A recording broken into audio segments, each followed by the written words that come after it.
Assalamu alaikum and welcome back to Women's AM. This morning I'm joined by sisters Nalini, Shahina and Yasmin, and we're discussing reverting to Islam and what attracted you to the deen. Don't forget, if you have something to share with us on this topic, please do call in. The number is on your screen, or you can tweet us at Islam Channel, #WAM15. So sisters, we had such an interesting discussion before the break, and it's so nice kind of hearing everybody's story is so different and everybody's journey is so different, alhamdulillah. But I think after, very often after we convert or after we start practicing, you can meet a lot of challenges, not only personally, but also in terms of, the physical practicing of the deen. Sister Nalini, what's your experience after you converted and how? One of my greatest challenges was my friends. A lot of my friends that I grew up with and I spent time with, they didn't understand me reverting to Islam, and I had to sort of distance myself from them for a while. And for me, that was a really hard thing because it was a lonely time. I didn't have a lot of friends or family around me, and the friends that I always relied on, I couldn't rely on them anymore. So that was something that I found really difficult. I don't know, was it the same for you? It was a heartbreaking thing for me as well. Actually, I had a very, very good friend who was there with me through thick and thin, and I kind of just had to depart because our lifestyles were just so different. Our friendship would have never been. And they kept on trying to bring me back to something that I didn't want to go back to. This is the issue, isn't it? It's not anything against them as people. Often they're very, very good friends, very good people, but they're just kind of directing your life in a direction that is moving you away from Islam, which is what you found, and you want that. But I don't know if you can kind of relate to this. I found when I converted to Islam, that first year was probably, I think, one of the toughest years of my life. It was, as you said, very, very lonely. You've got one foot in your old life and one foot in your new Islamic life. You don't feel a part of either. Your sense of identity is kind of all over the place. So how did you kind of handle that, Yaz? For me, it wasn't too bad because I was in the Middle East already. And then when you returned to the UK, did it kind of hit you? Yeah, it did. It did badly. When I came back to the UK, I was back in the place that I was kind of happy to be away from, because I didn't feel that temptation around me. So when I came back to the UK, it kind of really, really knocked me for six, and I felt very alone.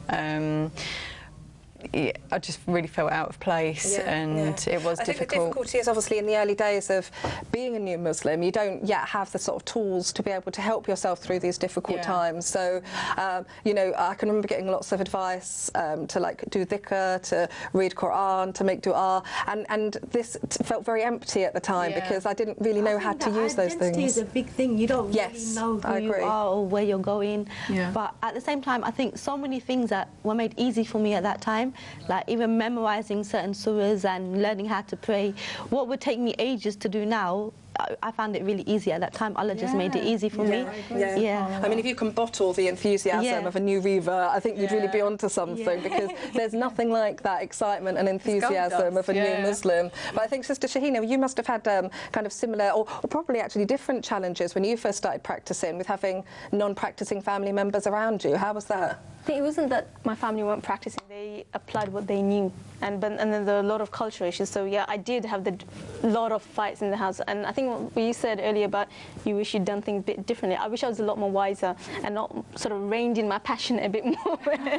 Bringing Islam to the house, I was pretty gung-ho, and I think we were young, and you suddenly find across something that is beautiful and it's the truth, and want your family to understand, you want your friends to understand, and so you really share it, and And I think with a lot of young people, when they discover Islam, they sit in their room and they watch lectures and they read books and they go out the house, and it's not really seen in the actions. For the parents, they're like, okay, so my daughter's becoming religious, but she's not really helping me in the house. And to show through your actions that Islam's made you a better person, that's what makes parents and families come around to it. I think many aspects, obviously my parents are Muslim, a lot of things are putting in the hijab, they agreed with it, they loved it initially, but then obviously when they realised the impact that it will have on my life, because like I said, I was very ambitious and I wanted to be a reporter, and I think that was the biggest challenge for me, was the hijab.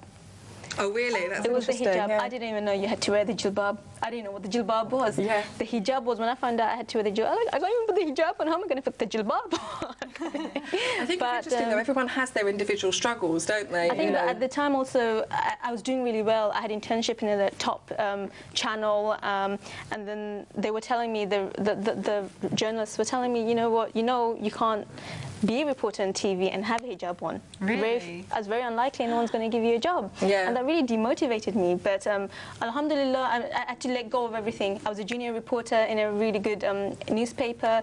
I thought, look, if I'm going to come to Islam and I have no distraction, I just cut myself off from all of it. And that was quite difficult. That is very difficult. It's that, you know, it's all very well you saying it now, but I think it's a very, very difficult, painful thing to do. And you've got to have immense, you know, tawakkul or trust in Allah subhanahu wa ta'ala to be able to do similar that. to what we went through as reverts, and I think sometimes we have this big difference between born Muslims and reverts, but we go through similar things when we start practicing. So in the end, it becomes a question of, do you want to sacrifice your akhirah for your dunya? For this illusion. Bottom line. And this is what it's all about, isn't it? But even now, to be honest with you, even today, I reverted 10 years ago, and even today I still have this thing, you know, I'm still always asking Allah subhanahu wa ta'ala to remove the love from the dunya from my heart and replace it with the love for akhirah, because, you know, we have it all around us. It's very hard, isn't it? It's very easy and there isn't this thing that once we start practicing, that's it. You become perfect and it's easy. We still have our weaknesses, we still have our difficulties, we have periods where we're strong, periods where we're weak. I think we look at the journey as being up until we take our shahada, but in reality the journey is after you take your shahada. That's when the real journey begins. I think that's a really good point to make, actually, because one thing I didn't realise after reverting, is that you do have your weak moments, and I really punished myself for that. I didn't know that it was normal. I used to really worry, like, why am I feeling like this, you know? And it took a long chat with my husband for him to point out this is completely normal. Even I, as a born Muslim, has it. Every Muslim has these moments where they don't feel as strong in their deen. So how did you deal with those difficult moments? What was it that kept you going? Just keep going. Just, you know, just keep going, and, you know, subhanallah. And I think that's Allah always brings you back. He really does. It's you true, know? and I can remember times, even for myself, literally having to, you know, pretty much drag myself kicking and screaming through salah and things like that, and I really didn't want to do it, and I wasn't getting anything out of it, but I just pushed myself to do it, and I just kept making dua to Allah to put love for hijab, love for salah, love for all these new, very alien things that were now a part of my life, put love for that in my heart. And alhamdulillah, you know, if you take a step towards Allah, Allah will take 100 steps towards you, and that is my experience on every single difficulty that I've had. I'm getting emotional now. I'm getting a bit emotional, so I think we're gonna move swiftly on. So, Shahina, do we think that the transition for women coming into Islam, do we think it's harder or different for men coming into Islam? I think a lot of people will say the obvious answer, that for women, because visually we change. We have the hijab, our dress, we stand out. You know, as soon as people look at you, they can tell you're a Muslim. Yeah, there are difficulties in that sense. Yeah, it puts us right at the forefront, especially in the current climate that we're in with Islamophobia and all that stuff that's going on. However, I do believe that brothers also have their own challenges. For example, from going to living a life where you're not responsible for anything or anyone, in a society that calls for equality between men and women financially, etc. But then, you know, to suddenly realise that you are a guardian, not just over your wife, but over your mother, your sister, to have that responsibility. If you've not had that kind of responsibility, that in itself is a ton weighed down on your shoulder. It's not easy for everyone financially, or they might not have that support. So I think brothers have their own challenges, and we also have our own challenges. So I don't think it's more or less than the other. It depends on every individual what their reality is at that time and what their difficulties are at that time. I think that's true. I think the weight of accountability for brothers is, you know, is massive. So obviously, you know, there's kind of different struggles for kind of men and women. So we're coming up to the end. Can I have a quick take-home message, as for kind of advice for anybody who might be going through this or recently reverted? To the reverts, basically, it would be to tell the people who know a revert, don't forget that this can be a really lonely time for them, and to be there for them and remember them in times of, you know, Ramadan or Eid and things like that. And don't just remember them on those occasions, kind of, you know, get them out, introduce them to other people, I think that's because really important, that sense they of lose a lot of you can who feel very they lonely. knew, you know? And Nalini, a quick take-home message from you, please. I would say for anyone that's coming into Islam, just take it slowly. Don't feel like you have to do everything at once. Find out the truth about things before you practice them. And for people who are coming across reverts, don't make assumptions. I mean, I've been Muslim most of my adult life, and I still get questions like, so how is it to be Muslim? And people want to start teaching me the basics of Islam.